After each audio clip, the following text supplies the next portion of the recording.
Hello guys, for this video gagawa naman ako ng Escabecheng Tilapia. Yummy Escabecheng Tilapia. So, na-prepare ko na yung mga gagamitin guys, and naprito ko na rin yung tilapia para mapabilis tayo. So, painitin na natin yung wok guys. Ginamit ko na lang yung oil na ginamit ko sa pagprito ng tilapia. So, lutuin muna natin yung luya. Tapos, sunodin natin yung bawang at saka yung sibuyas.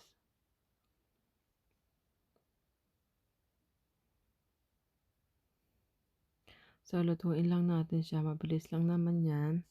Hintayin natin hanggang sa yung konting brown lang, hindi yung brown na brown. Yan. Tapos, lagyan natin siya ng tubig.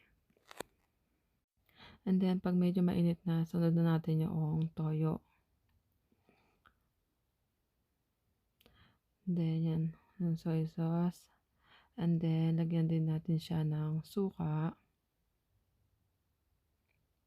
Ayan. Tapos, pwede natin ilagay yung carrots. So, nilagyan ko siya ng carrots para naman medyo may kulay yung magiging sauce niya.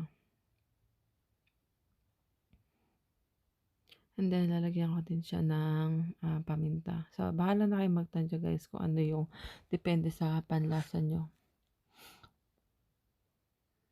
Ayan. Then, nilagyan ko din siya ng UFC ketchup.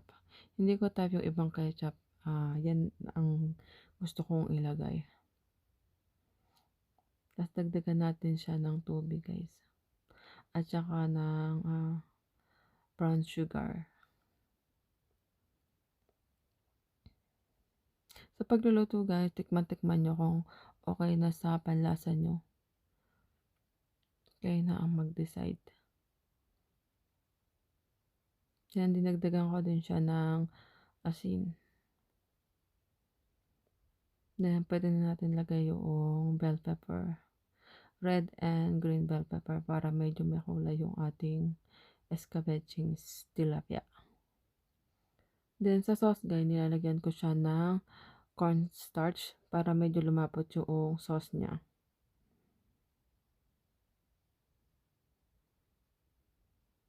Then, antayin lang natin siyang kumulo ng konti.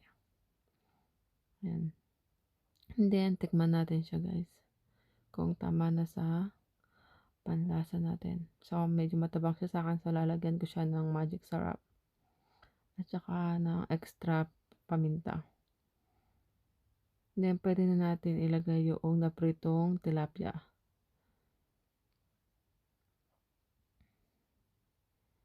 So, paliguan lang natin siya ng sauce.